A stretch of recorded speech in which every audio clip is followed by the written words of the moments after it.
Brilliant. Hello all of you. Hi. Thank you so much for being here, because I personally think it's great for people to be up on stage talking about it from an employer's point of view or my point of view, seeing it. But actually, I think the most important thing, the most useful thing, is to hear it from your point of view, as students, as graduates, what your experiences were and what tips and advice you can give other people watching who are about to go through that process, because that's always about the how. So thank you so much for being here today. I just want to start off, if you wouldn't mind all introducing yourself and telling us a little bit about yourself, that'd be great. So we'll start here. I'm Louise. I just graduated in July from Birmingham, University of Birmingham, studying history and political science. But while I'm here, I'm really passionate about student mental health and personal development. So me and my brother Jeremy, we co-founded an initiative called Breathe Union, which is about supporting students with their personal development and their mental health. And I do some freelance work for different charities as well. So yeah. Amazing. Thanks so much and congratulations on graduating. Thank you. So Jeremy. Hi everyone. So my name's Jeremy. I'm a recent graduate essays last year, but I very much resonated with what we spoke about in terms of change. So I did a course at Birmingham, 4 years of engineering. Similarly, resonated with what you said there, felt a bit out of place, and then actually went on to study Masters in psychology. Kind of fell in love with the importance of mental health and understanding how people work and how we can have better support.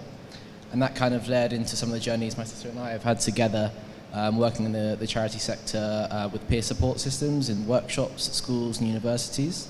I also do some diversity, inclusion, wellbeing consulting for companies as well. Amazing. Gosh, how do you find time to do anything else? That's very impressive. Thank you so much. Hi everyone, my name's Omalade and I'm a second year law with criminology student at the University of Birmingham, and mental health is something that I believe is very important and needs to be spoken about, and that's basically why I'm here. Thank you so much. Hi, I'm Anna. I'm based in Manchester. I'm doing medicine, but at the moment I took some time off, and I'm passionate about student health, and my main goal to be here is to make sure that we treat physical health as equal as mental health. Thank you. Thank you so much. Thank you for all being here. I've done a lot of stuff on kind of radio and writing about loneliness, and I think it's a really important thing to talk about, because I remember when I went to university, and I remember feeling very lonely, probably for about at least the first sort of term and a half. And I think Ben was saying earlier, you get lots of conversations, don't you, that university is the best time of your life. So when I was there at university, I was like, why do I feel so lonely? Why do I feel a little bit adrift? And loneliness obviously is something which massively impacts young people and students. Change and transition, going to a new place, dealing with so many different things all at once. And university can be quite isolating, can't it? People, sometimes if you don't see someone for a few days, you don't necessarily think anything of it. I'm really interested in getting your tips on kind of how to make connections with people at university, how to manage loneliness, because I think it's important to say that loneliness is a normal feeling, and it's an okay feeling to have. Sometimes, it's not something we want to kind of shut down, but how do we manage that so it doesn't become overwhelming? So maybe we'll start, first of all, here, or just at the front here with you, So obviously, founding a society, I'd recommend joining societies when you first get into first year. I think it can be quite scary. I did make friends quite quickly with my flat, but I guess as being the year in the pandemic, you kind of had to. But I think societies was where I found lots of people who I think first and foremost had very similar interests to me. And depending on what university you go to, there's usually so many societies with a variety of kind of topics that they focus on, where you can, even if the craziest niche, some universities have Taylor Swift Society and such specific societies. I'll join that. I like her new album, so it's good. Joining societies where, if you're interested in sport, even anime, so many different topics, I definitely recommend that, just to kind of find your people, I guess. Yeah, I think it's so important to say, isn't it? I always found moving from sort of school and college into university, I was like, wow, university is amazing because it caters for so many different interests and hobbies. Whereas at school and college, the kind of the options were limited for me anyway. Whereas university, you're like, oh my goodness me, is this how many things I can actually get involved with? And sometimes you have to actually kind of limit yourself and not get involved in too much, because that's always a bit of a danger. Yeah, maybe don't do 5. I was going to say, you won't have time for your degree. Freshers Week or the Freshers Fairs you go to, you're like, wow, I could do this and do this and do this. So, but no, they're really great tips, thank you. And Jeremy, what about you? Yeah, I'd really echo what was said about societies and any form of community, really. I think sometimes loneliness sounds like we're by ourselves. Sometimes the most lonely thing to be is around people who you don't resonate with at all. And so, as well as interests, kind of values, I know that's kind of a broad word, whether it's kind of representation for some of the issues we've already spoken about today, or similar experiences, just to have someone you have a bit of lived experience with, however small, can be really validating, whether that's something you're going through now or you've always had to go through. And if you don't already have that existing at university, start one up. All it takes is a message on whether it's Facebook groups or something else like that. You might find quite a few people are really interested in a number of things. And we spoke about intersectionality earlier. I think when you have 1 or 2, 3 things that you thought, oh, I thought that was only me, and you connect with one person, can really make you feel connected and actually go on to drive things that you do for a lifetime. So yeah, really just open your idea of what loneliness can be and how important quality is of connection rather than just quantity. Yeah, I really like that quality, and like you say, I'm lots of my friends at university actually became more of who they were through that whole process of university. So in the first term, they were a little bit of who they were, the authentic them, and then as they found more of their crew and their sort of tribe, they became actually more of who they authentically were always were, if that makes sense. So it's really nice to see people growing and kind of developing like that. Omalade, what about you? So yeah, I was going to say societies as well, like finding a common interest, like if you meet every week, finding conversation starters, so how was your week, many lectures, many assignments. And I'd also say, regardless of whether you're in first year, second year, third year, always be willing to meet new people, because I hear some people are like, oh, I'm in second year now, I've met all my friends, but some of my good friends now I've only met in September, so I feel like always be willing to meet new people and just be open, because everyone's in the same boat anyway. Yeah, I love that. That idea of like everyone is feeling like a bit like me is actually quite reassuring. And Anna, what about you? I have a bit of a different approach. So I try to keep myself busy, so every minute is planned out, and I have 2 part-time jobs. So by going to job, you've got things to do, you have your mind occupied, and you don't even have time to think about feeling lonely because you're constantly busy. So that's something that works for me. So maybe it works for someone else. So yeah, that's great to have different strategies around it. Like you said, keeping busy, finding your purpose, kind of like, because sometimes we all know sometimes when we've got too much space and too much nothingness going on, that actually our minds can get a bit tricky and kind of can lead us down a little bit of a spiral. So that's really, really good advice. Thank you so much. Anna, I'm going to start with the next question with you actually, because obviously we've heard from employers about the whole process of applying for jobs, trying to locate what your career path might be. A lot of people might think that, because I did medicine, that actually I didn't have those choices to make, and in some way that's true, but actually that isn't true as well, because within medicine there's such a different wealth of choices, areas you can go into. And I remember a few of my friends right from the first year were like, I want to be a urologist, or I want to be an orthopedic surgeon, and I was always like, I don't know what I want to be. I haven't got a clue. Why don't I know? Why aren't I as directed as all these other people? Why don't I have this clear vision for what I'm doing?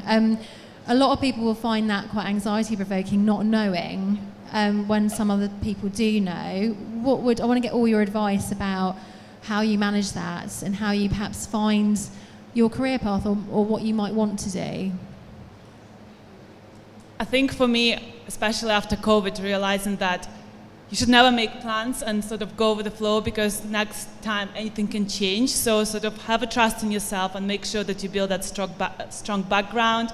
You have your activities, you build in your CV, and just go with the flow. Apply as many times as you want, and something like just never give up. That's it, I would say. I like that. That makes sense. I like, and I think the pandemic did teach us that lesson, or remind us of that lesson of we can only control what we can control, and actually to try, although it's difficult, to try and roll with what's happening around us, and like you say, be open to what's going to happen next within reason. So we need a bit of routine and stability, but we also kind of that skill of persevering and just saying, something will come up, I'll just keep going and I'll keep following what I like is helpful. It takes some of the pressure off. Olade, what about you? Yeah, I would say be open. Don't think because you do a law degree you have to be a solicitor or barrister. I would say look at your options, and at uni you have the opportunity to look into anything, first year schemes, second year things. And I would say don't be scared to try new things, because you may not know whether you like it or not. So you don't have to go down the traditional route. The traditional route is fine, but I'll say just be open to things and just look at different opportunities that are out there. Yeah, some of the most interesting people never went along the traditional route of whatever the traditional route is. I'm not even sure that there necessarily is one anymore, but that sort of templated route that we all think of classically as being the path we should follow. And I think whenever we use the word should, that's always a bit of a red flag. So, really great tips, thank you. Jeremy, what about you? Yeah, I definitely think, particularly when you're young, if you have the ability to do so, try as many things as possible. That doesn't just have to be jobs. Outside of jobs, it could be volunteering. It's a great way to try different skills, meet different people, different walks of life. Or it could just be things like you see in the media, so books, movies, whatever else. And just pay attention to what you resonate with. It could be stuff like that classic thing of when I was younger, what was I interested in? Or what did you do outside of your lectures at uni, outside of work? What are you drawn to if you don't have to do it? That will tell you something about yourself, whether it's that activity or just the stuff you get to be and the person you get to be doing those things. And yeah, and I think it's good to have goals for structure, but that goal doesn't have to be achieved for it to have been useful. So a degree is useful because it gives you a bit of an idea of what you're doing for the next 3 years, but you can just use that time, have a bit of headspace to plan things that are completely different then. So you can always kind of just have a combination of structure and openness, particularly when you're young. Yeah, really great advice. And it's that thing, isn't it, where sometimes you can think, oh, that was a waste of time, or I shouldn't have done that. But actually what I've always found is if there's something that I'm doing that isn't for me, or I find out it isn't for me when I thought it was, that's really useful information, because that then tells me what is for me. And so it's a bit like, I always think I keep going about the kindness tree at the back of the room, but it's a bit like a tree, lots of branches. You know, you go down one route, it's like, well, that's not for me. Okay, well, there's an offshoot, because now I know more clearly what I want. And so everything you do almost is helping you clarify your vision and getting you down into that little branch of the tree. So I really like that. And Louise, what about you? Yeah, this is probably a big one for me, because this is something I'm constantly thinking about. Obviously, I did a history and political science degree, which isn't very specialised. So that left, like, what do I do kind of thing. But again, like, starting up my initiative at uni and, like, putting all my focus into things that weren't necessarily in my degree helped me to branch out into loads of different things that I never thought I'd be doing, like public speaking, or like setting up an event, or just like networking with different people. So I like volunteering and getting into kind of different organizations. Maybe it's one industry, maybe it's a few industries, and just kind of like, if you have LinkedIn, just messaging people on LinkedIn and being like, what's your job like? Like, just finding out things that you kind of are interested in. But I know it's a kind of scary process, but it's definitely something you should do. And again, like, even though this is something I tell myself all the time, like, Louise, what are you doing? Like, just go with the flow, because I promise you, if you just kind of go with your instincts and what you're enjoying, you're going to find something that you didn't even realize could be a career. So, yeah. I love that. And I actually started my broadcasting career by sending someone a message on LinkedIn who was working for Radio 1 Extra, and that's how this all started. And people say to me, oh, you can't message so-and-so because they're too important, or they're too big, or, you know, that's just not. And I'm like, well, why not? Like, why not? Like, what have you got to lose? And I think actually sometimes we put so much pressure on ourselves to get an outcome from whatever action we take. Sometimes actually it's really exciting to just to sort of almost treat it a little bit like a game of like, wow, I wonder what I could do, as opposed to I must get this outcome. It just gives a bit more freedom, and it kind of takes the pressure off you, and you never know what might happen. So yeah, I love that. We're going to take questions after the next question, so get your thinking caps on if there's anything you want to ask any of these brilliant panellists about their experience, about tips, advice, then we really, really want to hear from you. This is obviously an event focused on mental health and emotional well-being, and we know just how important that is, especially at university and as a student, and also when you graduate as well. I want to get all of your tips on practically how you manage, or you help other people, support other people who might be struggling with their mental health, because it's all very well talking about it, but what do people actually do, and how can they support themselves and others around them? Because I think university, it's one of those places where you really rely on the people around you to notice, to ask, to be kind, So yeah, maybe we can start with you, Louise. Yes, I guess I have two things. For me, something that really, really helped was like, at university particularly, was having a morning routine. So I kind of like knew when I was getting up every morning kind of what I was going to eat, and it really just helped me like center my day. Because a lot of the time at university, if you only have like, I don't know, I had 6 contact hours a week, it can be like, oh my, what am I doing? Like, you can get a bit sad and lonely, but like having your morning routine, at least you know what you're doing every single morning. And again, just peer support, like joining in kind of societies that foster conversation, and in a really kind of super relaxed way, in which it's not like, you know, you have to come with something and bring something to the table. It's just like resonating with people that you might not have never thought that would have kind of similar struggles to you. And then obviously the wellbeing services, I mean, it's literally their whole entire job to listen to students and support them. So go to them, and you could find someone like a mentor that could really help you support you on your way. So yeah.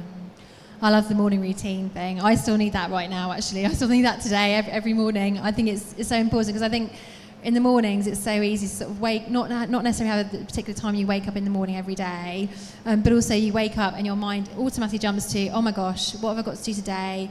What's this? And then your mind, if you lie in bed, like I do, find it difficult to get out of bed in the morning, your mind then starts to just go in this crazy spiral of, oh my gosh. And then within a couple of minutes, you're like, oh, today's just too much for me. I can't be doing this.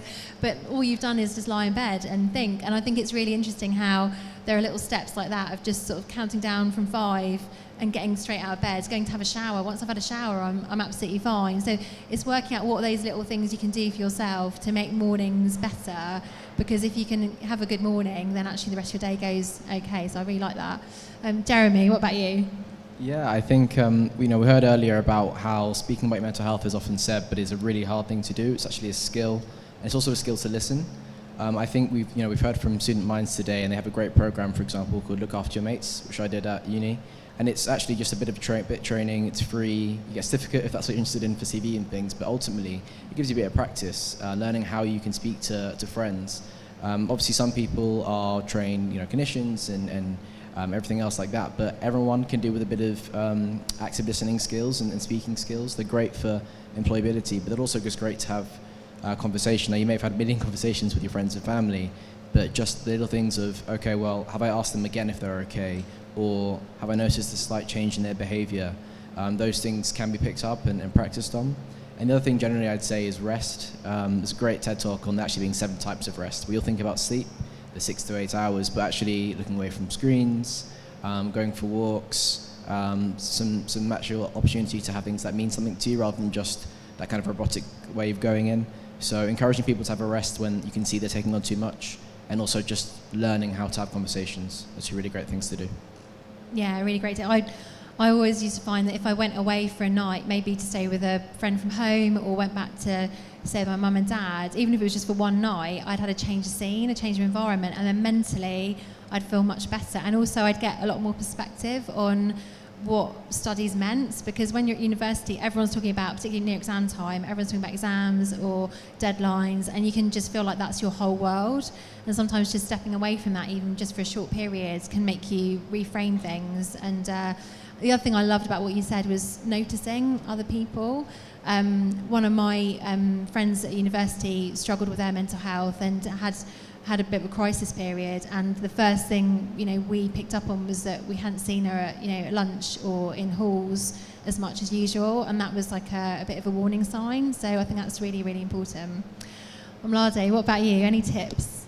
Yeah, I would say talk to your friends, obviously talk to different people, and it doesn't have to be formal like, oh, how's your mental health today? Is everything okay? It can be simple things like, how was your day? Like, what are you doing next? And some people are just waiting for someone to ask them whether they're okay, then they can explain everything to you. And next, I would also say find something that you enjoy, like your rest period, basically. So if you're someone that likes to go out when they want to rest, you can go out. If you're someone that likes to sit in your room, read, do that. And don't, because someone else's rest period, maybe, I don't know, yoga, you don't have to do yoga with them. You can do your own thing.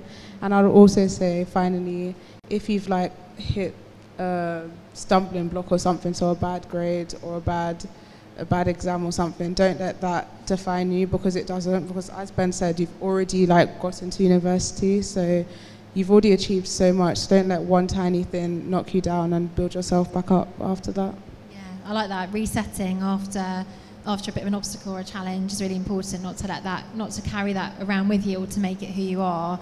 And kindness as well. Like if I'm ever feeling a little bit upset, if someone's kind to me, I'll just burst into tears, because and it'll all come out, and then I'll start talking about actually what really matters. So it's really interesting how actually just a little bit of kindness can, if someone's struggling, can really just help them express that and get that out before it turns into something else or gets bigger. So thank you. And Anna, I think I have a bit of a maybe work for some people, maybe doesn't. So when I speak to someone, rather than signposting like, oh, go to Reach Out, Shout, or Student Minds, saying like, I've been through this myself, and instead of like spreading out that weight on the shoulder that you know that someone else been through this. So it's not like, oh, you have to do it. Like, I've done it myself. I'm here to support you. And it's just a bit like nicer, easier way to introduce people or direct them to the right direction, if it does make sense. that makes a lot of sense. It's that feeling that someone else understands, and that they aren't going to judge you, and that you're safe to talk about what you want to talk about. So thank you. I'm going to put one last, I feel like I'm firing questions at you, but I'm going to put one last question to you before we open it up to the audience. So I did a lot of exams in my life. I think I only finished when I was about 30. I remember the stress of that. I also still, remember the stress of going for job interviews. I still go for interviews for different things, for example, and face new experiences that obviously really matter. Just like you do when you go for, a job interview when you're at university. There's a lot of pressure on you to get that job, a lot of pressure on everybody. How can you deal or manage with the stress that comes either from exam season or from a job interview, potentially? Anna, should we start with you? I think for me personally, just a bit of a background, I've been diagnosed with PTSD in 2021. So realizing that mental health is not a weakness, it's something that you can tell your employee that I know that this is my weakness, but there's something I'm working on, and sort of using your weakness as a strength, that I acknowledge that's what's happened, I'm working on it, and being open about it, saying that issues come all the time, we're all humans, we all have health, but I'm actually know how to tackle it. And I think it just shows you that sort of you have a plan of action, and you're sort of organized. I don't know how to word it, but it's just sort of like you not trying to be ashamed of it, because lots of, I know myself, trying to open up about mental health is so hard, but then actually saying that, not sort of not being proud of it, but saying that, yes, that happened, but I know how to deal with it. And then I feel like employee knows, they can remember this person said this, and it's something that, wow, that's potentially quite inspiring, that this person knows how to do it, and it's going to stick in their mind, and then it's sort of going to be remembered and sort of being, I don't know how to say. I'm sorry. That's my mind of my. No, you said that really, really beautifully, really eloquently. Thank you for sharing that, and thank you for opening up about that. And I think what you're saying is absolutely right. Is that actually, whatever experience we go through in life, we develop skills and strength, and that's part of who we are. That also gives us lots of other skills, like the ability to empathise with other people, the ability to communicate, all kinds of other skills that we don't really realise at the time, because obviously we're going through a very difficult time. But they're all skills that actually we can then use, like you're doing on this platform right now, to actually help people feel they're not alone. So I think you've expressed that really, really well. So thank you so much. Omalade, what about you?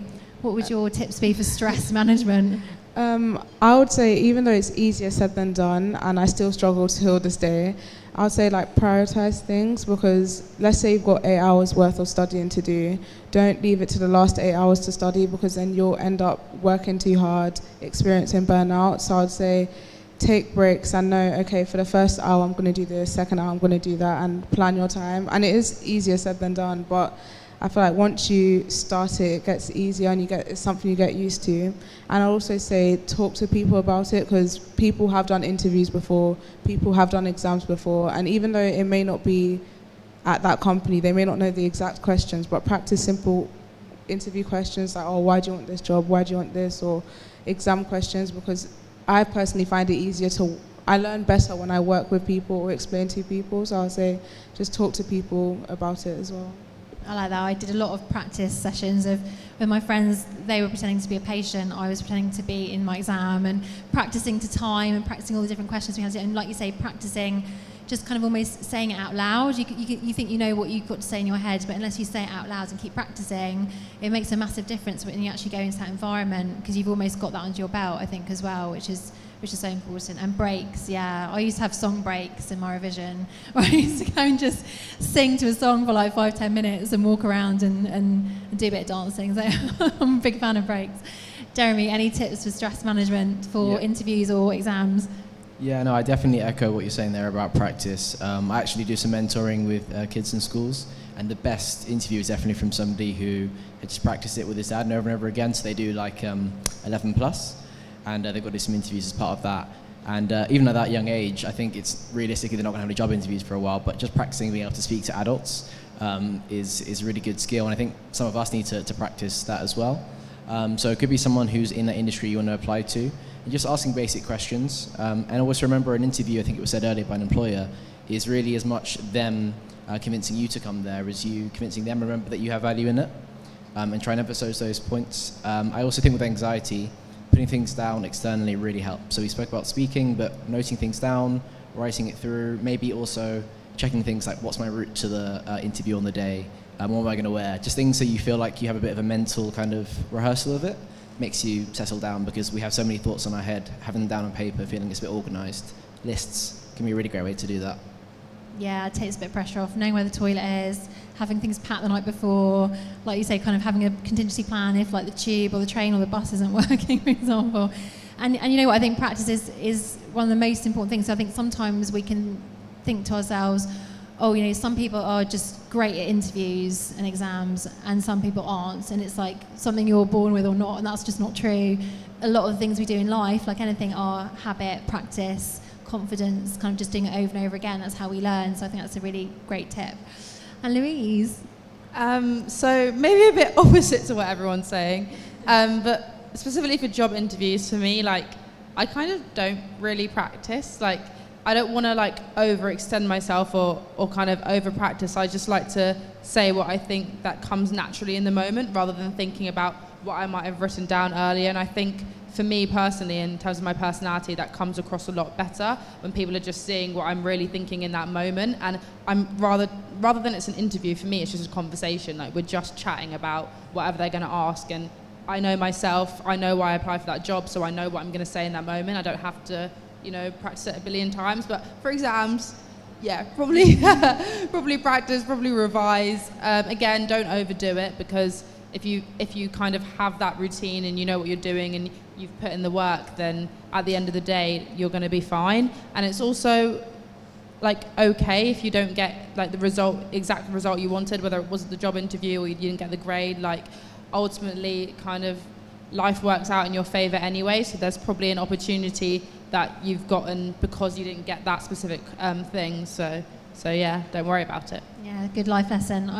I failed one exam that completely changed my direction in life and meant that now I'm doing things that I'm doing, and if I hadn't have failed that exam, I would have been doing something else. And I know lots of people come out with these stories, but they are honestly true. So thank you so much. That's actually fantastic. So we're going to open up now to the audience for the last sort of 15 minutes or so. So anyone who's got a question about anything, practical stuff, how you manage the different obstacles when you're applying for jobs and or kind of dealing with university, anyone at home who's got a question, we want to hear from you, because we've got a wealth of experience and a wealth of time spent going through all these things. So yeah, I think we've got a question there. I actually had two questions, so you already asked the first one. No, that's so good. We like questions. Now, so the question that I wanted to ask is, how would you deal with the situation in which you were rejected by a company that you really wanted to work for, and you prioritized that application above every other application you sent in, and made sure that everything was pitch perfect? So how would you deal with that rejection? Great question. How do you deal with rejection? Yeah, and redirecting maybe. I'll open up to any of you who want to talk on that. I think don't see it as a wasted opportunity. So to make the application perfect, maybe you wrote out your CV that you put off the last 2 years, but finally got you to do it. Your LinkedIn, maybe you practiced the interview skills that we mentioned earlier. You would have done loads of things that you're going to be able to take with you to the next interview. So that's the first thing. Don't see that as wasted. Also the opportunity to have gone there, spoken to them. And then the way to ensure that it's even more valuable is send them a message on LinkedIn, email them, whatever the best way to contact, and ask for feedback. Quite often, I've actually heard an example of somebody getting the job after really explaining why they were so passionate about it, all the work they put into it. That convinced the employer to turn around. And that might not necessarily happen. What you might get is feedback. And then you can see specifically what were the bits that were missing. It could be, they might say, actually, it was between you and one more person. I've had that as well, that I've done before. And that made me realize, oh, I wasn't this hypothetical 1,000th place. I was almost there, which was annoying in the moment.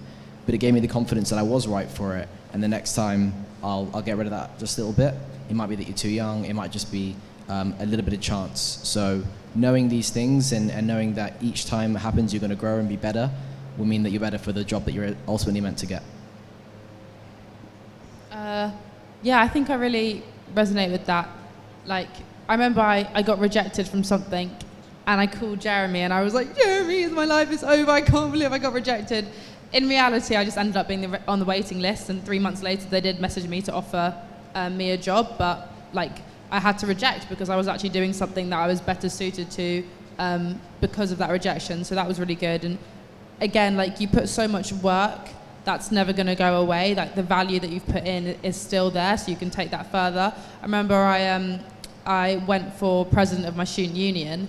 And again, like, it was like the results night, everyone was there, and someone else got it. And I just thought, yeah, she got it because she went absolutely mental for that job. Like, she really, really, really wanted it, and she deserved to be there. And again, I wasn't the best person suited, she was. So again, it's kind of thinking there's someone who's got that job that isn't necessarily better than me, but they are in that job for a reason, and you're not going to be for a reason as well. And it's because you might be better suited for something down the line. So yeah, that's great. I like that. Trusting the timing, trusting the reason, and like you say, kind of getting the feedback as well, so you can actually use that as fuel for the next sort of step you're going to take, rather than just letting it, and also rather than letting your mind go into this awful space of I'm not good enough, I'll never be good enough, no, I'm never going to get a job, and then falling down into that spiral, which is really easy to do, isn't it?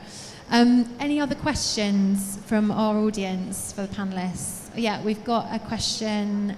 We've got 2 questions at the back, actually. We'll just get the... Sorry, okay, we're going to go to the front first, and then we'll come to the back. Thank you. Okay, so my question is that being a student and having mental health, the same student, and friendships, whether within university and not within university. So how would you deal with it? Do you mind just repeating that? Just bring up microphone up slightly to your mouth, just repeating that question. Sorry, just so everyone can hear. Okay, so... If you just bring the microphone up a little bit more towards you. Yeah. So being a student and having mental health, so neurodiverse, trying to have friends at university, also struggling to keep that friendship because you come across rude. How would you go about with that? Thank you very much. That's great. Thank you. Yeah, I think Anna wanted to answer that. Thank you. I know exactly how you feel, and for me, what I've learned is that quality is more important than quantity. So you'd rather have one. For me, I think true friends, I maybe have 2, 3. But I used to be a person like, oh, I'll make friends, like so many friends, the more the better. But now I realize the only people I can truly rely is 2 or 3 people, but they're the people who I can call at any time, and they always have my back. So I think it's more important to don't overthink how many friendships you have. If you have one true friend, you're the winner by life. Do you know, like, yeah. That's my personal perspective, and that's something took me time to realize it, but I think if you have that friend, you shouldn't worry. You've got your rock there. for you? I think that's really, really good advice. So kind of pour your energy and resources into those 2 or 3 friendships that really matter. And also, I suppose, being free and feeling comfortable enough in those friendships to explain the challenges that you might come across or you might encounter so they can understand.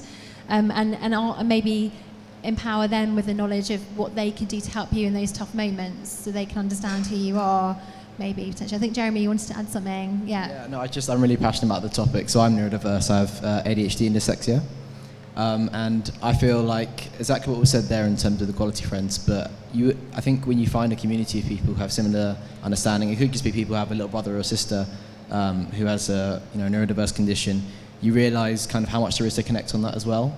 Not just in terms of how the neurodiversity affects them, but also the social barriers they've had.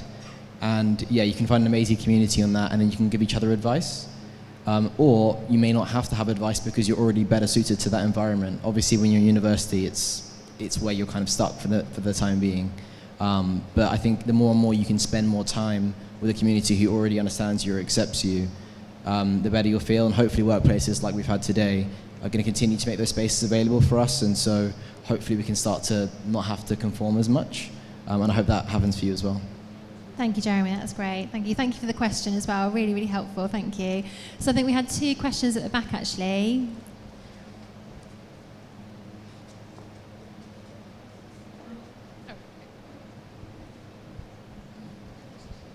Hiya. You've given some fantastic advice on management mechanisms. My question is coming from an employer's perspective, and it's twofold. So if you were joining a company as a graduate or an intern, what would you like to see from a support network? And then also, what would you expect to see? That's a great question, actually. Lovely. I like that. Okay. Louise, yeah. For me, it's about them understanding that I'm competent because I've got the job, so I want them to see my value and my skills and like trust me with certain things, but also to understand that I've just started working there. So I just started working with someone who sent me she asked me to give the kind of skills that I'm best at and kind of skills that I need to develop, and then we would work on that, and she would situate me in projects that maybe I found quite challenging so I could overcome them, and we would look at how I kind of progress through that, but then also projects that I would really thrive in and I can feel that sense of accomplishment and competency as well. So I think it's really sitting down with new graduates and taking the time to understand where their strengths are and where their weaknesses are. That's really great, and I like that because, again, we all want to be stretched and challenged, but we also need times when actually we feel like we're doing really, really well, and to have too much of either is not actually very healthy for us, because either we get overwhelmed because we're being too challenged, or we potentially don't necessarily feel like we're moving anywhere because we're sort of just sitting in our comfort zone. So I really like that. Anyone else got any answers to that question?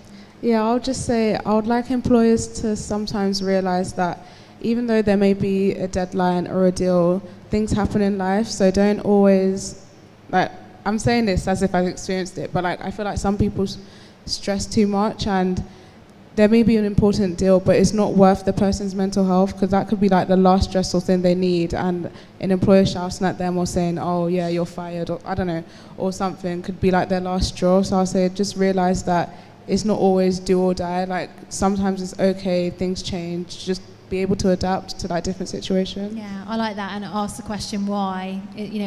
What's going on for you? Is everything okay? As opposed to you haven't reached this deadline. Try to understand why or what's going on. Taking a step back. That's really great advice. Anna. I second that. I think it's really important to have mentorship within the company as well when you started, so you've got a specific person who you can reach for support, and maybe have a scheduled 1 hour per week or whatever the time allows to have a reflection, how's things going, what can be done. And I think it will be really good to have, I don't know if your company has that health assured as well, so every employee can access support that needed, like counseling or maybe potentially a person who can guide into financial support or other resources. Thank you. Great, thank you. That's great. And I'm not a panelist, but one of the things I think is really, really important when it comes to emotional health and mental health is with all leaders actually in companies is to actually lead by example.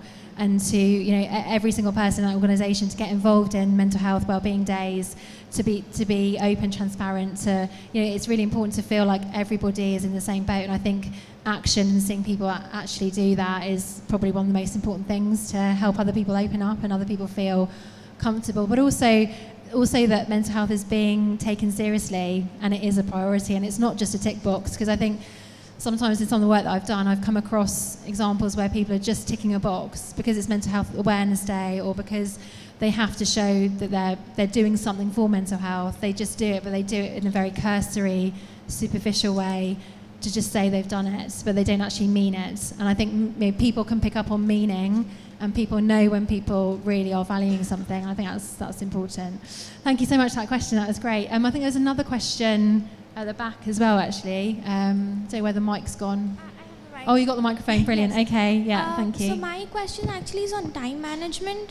Like you recommended that students join societies and become part of different communities to interact with other individuals with same beliefs or like different perspectives on things.